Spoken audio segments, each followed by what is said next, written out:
بسم اللہ الرحمن الرحیم۔ السلام علیکم ورحمۃ اللہ وبرکاتہ۔ پیارے ناظرین و سامعین، آج کی اس دنیا میں ہر شخص یہ چاہتا ہے کہ اس کے پاس اپنا ذاتی گھر ہو، اپنا ذاتی مکان ہو۔ کرائے کے گھر میں رہ کر لوگ تنگ آ چکے ہیں۔ وہ یہ چاہتے ہیں کہ ان کے پاس اپنا ذاتی گھر ہو اور انہیں وہاں کوئی بھی تنگی نہ ہو۔ کرائے والے گھر کی ہزاروں پریشانیاں ہوتی ہیں، اور ان تمام پریشانیوں کو صرف وہی سمجھ سکتے ہیں جن کے پاس اپنا ذاتی مکان نہیں ہے۔ ہر شخص اپنا ذاتی مکان اس لیے چاہتا ہے کہ معاشرے میں اس کے لیے ایک مقام ہو اور معاشرے میں اس کو عزت کی نگاہ سے دیکھا جائے۔ جس کا جتنا بڑا گھر ہے اس کو اتنا بڑا دولت والا سمجھا جاتا ہے۔ کوئی انسان ایسا نہیں جس کی خواہش نہ ہو کہ اس کا اپنا گھر ہو۔ تو اسی وجہ سے اس ویڈیو میں بہت ہی مجرب اور آزمودہ وظیفہ آپ ناظرین کی خدمت میں پیش کروں گا، جو یہ چاہتے ہیں کہ ان کا اپنا گھر ہو، اپنا ذاتی جائیداد ہو، اور وہ کرائے کے گھر میں تنگ آ چکے ہیں۔ آج کی اس ویڈیو میں ہم آپ کو صرف اور صرف یہ نہیں بتائیں گے کہ دنیا میں کیسے گھر حاصل کیا جاتا ہے، بلکہ ہم آپ کو یہ بھی بتائیں گے کہ آپ جنت میں بھی کیسے گھر بنا سکتے ہیں۔ پیارے ناظرین، اگر آپ جنت میں اپنا گھر حاصل کرنا چاہتے ہیں تو غور سے اس واقعے کو سنیے۔ ایک خاتون بتاتی ہیں کہ میں کافی عرصے بعد اپنی ایک دوست کے گھر گئی۔ ہم دونوں آپس میں باتیں کر رہے تھے اور پرانی یادوں کو تازہ کر رہے تھے کہ اتنے میں میری دوست کی ایک چھوٹی بیٹی اسکول سے واپس آئی۔ اس نے ہمیں بڑے ہی ادب سے سلام کیا اور بیگ کو ایک طرف رکھ دیا، اور پھر یونیفارم تبدیل کر کے ہمارے پاس آ کر بیٹھ گئی، اور پھر اپنی پیاری والدہ سے یہ کہنے لگی کہ امی، کیا آج ہم اپنا جنت میں گھر نہیں بنائیں گے؟ مجھے اس بات کی ذرا بھی سمجھ نہ آئی اور میں نے اس کی بات پر اتنا زیادہ غور نہیں کیا، لیکن وہ مسلسل اپنی ماں سے یہی سوال کیے جا رہی تھی کہ امی، کیا آج ہم جنت میں اپنا گھر نہیں بنائیں گے؟ اتنے میں اس کی بڑی بہن بھی اسکول سے واپس آ گئی اور یہی جملہ دہرانے لگی کہ امی، کیا آج ہم جنت میں اپنا گھر نہیں بنا رہے؟ تب جا کر مجھے اس کی بات پر تعجب ہونے لگا کہ یہ دونوں بچیاں کیا سوال کر رہی ہیں، یہ کیا پوچھ رہی ہیں، کون سے گھر کی بات ہو رہی ہے؟ تب جا کر میں نے اپنی دوست سے پوچھا کہ یہ دونوں بچیاں کس گھر کا سوال کر رہی ہیں۔ اس وقت میری ایک دوست مجھ سے پوچھنے لگی کہ کیا تم جاننا چاہتی ہو کہ جنت میں گھر کس طرح بنایا جاتا ہے؟ تو میرے ساتھ آ جاؤ۔ وہ ایک کمرے میں چلی گئیں اور وہاں ایک چٹائی بچھائی اور ساتھ میں اپنی چھوٹی بچی کو بھی بلا لیا اور بڑی کو بھی بلایا، اور پھر اپنے بیٹے کو بھی بلایا کہ جلدی آ جاؤ، جنت میں گھر حاصل کر لو۔ میری دوست اپنے تینوں بچوں سے بولی کہ اب بتاؤ کہ کیا اب ہم جنت میں گھر بنا لیں؟ سب بچے تیزی سے بولے جی امی جی۔ تو پھر ان کی والدہ نے سب سے پہلے بسم اللہ الرحمن الرحیم پڑھی اور پھر سورۃ اخلاص پڑھنا شروع کر دی، اور تینوں بچوں نے بھی یہی کام کرنا شروع کر دیا، اور اسی طرح ماں نے 10 مرتبہ سورہ اخلاص پڑھ لی اور بچوں نے بھی 10 مرتبہ سورہ اخلاص کو پڑھا۔ پھر میری دوست نے ان بچوں سے پوچھا کہ جنت کے محل میں کون کون اپنا خزانہ رکھنا چاہتا ہے؟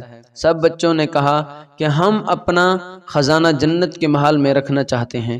پھر میری دوست نے لا حول ولا قوت کا ورد کرنا شروع کر دیا اور ساتھ میں بچے بھی یہ عمل کرنا شروع کر دیا۔ پھر میری دوست نے ان بچوں سے پوچھا کہ کیا کوئی یہ چاہتا ہے کہ نبی کریم صلی اللہ علیہ وآلہ وسلم ان کی باتوں کا جواب دیں، اور ساتھ میں تم نبی کریم صلی اللہ علیہ وآلہ وسلم کے ہاتھوں سے حوض کوثر کا پانی بھی پیو؟ سب بچے یک زبان بولے جی امی، ہم حضور پاک صلی اللہ علیہ وآلہ وسلم کے ہاتھوں سے حوض کوثر کو پینا چاہتے ہیں۔ پھر میری دوست نے درود ابراہیمی یعنی نماز والا درود پڑھنا شروع کر دیا۔ سب بچے ساتھ ساتھ یہ کام کرتے رہے، یعنی درود ابراہیمی کو پڑھتے رہے۔ پھر ماں نے اپنے بچوں سے کہا کہ بچوں، جنت میں گھر بنانے کا کام مکمل ہو چکا ہے۔ وہ خاتون بتاتی ہیں کہ میں نے یہ سارا منظر بہت ہی حیرت سے دیکھا، مجھے سمجھ ہی نہیں آ رہی تھی کہ یہ کیا ہو رہا ہے، میں بہت زیادہ حیران ہو گئی۔ وہ خاتون بتاتی ہیں کہ میری دوست نے مجھے ایک بہت ہی اچھی اس وقت بات بتائی کہ بجائے اس کے کہ اپنے بچوں کو فضول کاموں میں لگاؤ، یعنی کہ بجائے اپنے بچوں کو ٹی وی ڈرامے دکھانے، ناچ گانا دکھانے اور کارٹون دکھانے کے، اگر تم اپنے بچوں کو یہ سب سکھاؤ تو کتنی ہی اچھی بات ہے۔ وہ عورت بتانے لگی کہ میری دوست نے کہا کہ میں اپنے بچوں کو نہ ہی کوئی ٹی وی ڈرامہ دکھاتی ہوں، نہ ہی کارٹون دکھاتی ہوں، بلکہ انہیں ایک ایسا عمل بتاتی ہوں جو انہیں دنیا میں بھی کام دے گا اور آخرت میں بھی انہیں کام دے گا۔ اس عمل سے ان کے دونوں جہان روشن ہو جائیں گے۔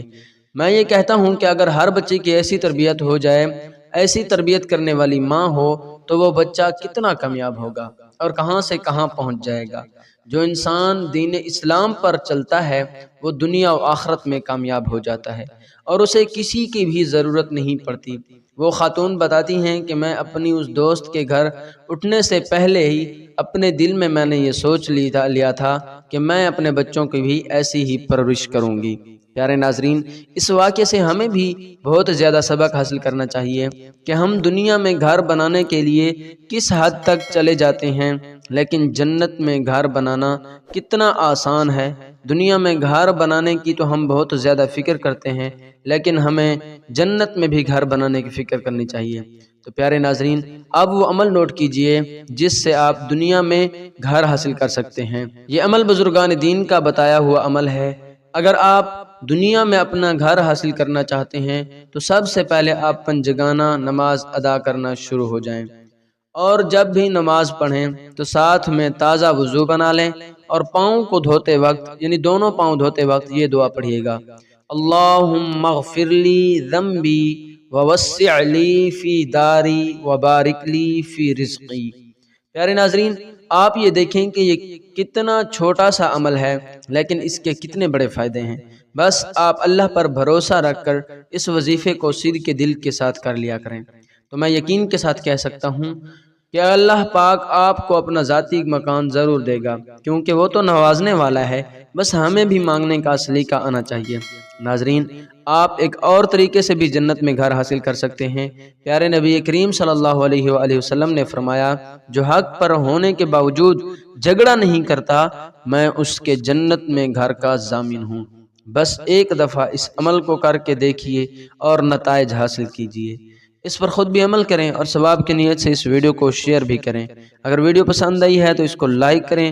مزید اچھی اسلامی ویڈیوز دیکھنے کے لیے ہمارے چینل کو سبسکرائب کریں۔ اللہ پاک ہم سب کو عمل کی توفیق عطا فرمائے۔ آمین ثم آمین۔ آپ بھی کمنٹ میں ضرور آمین لکھیں۔ جزاک اللہ۔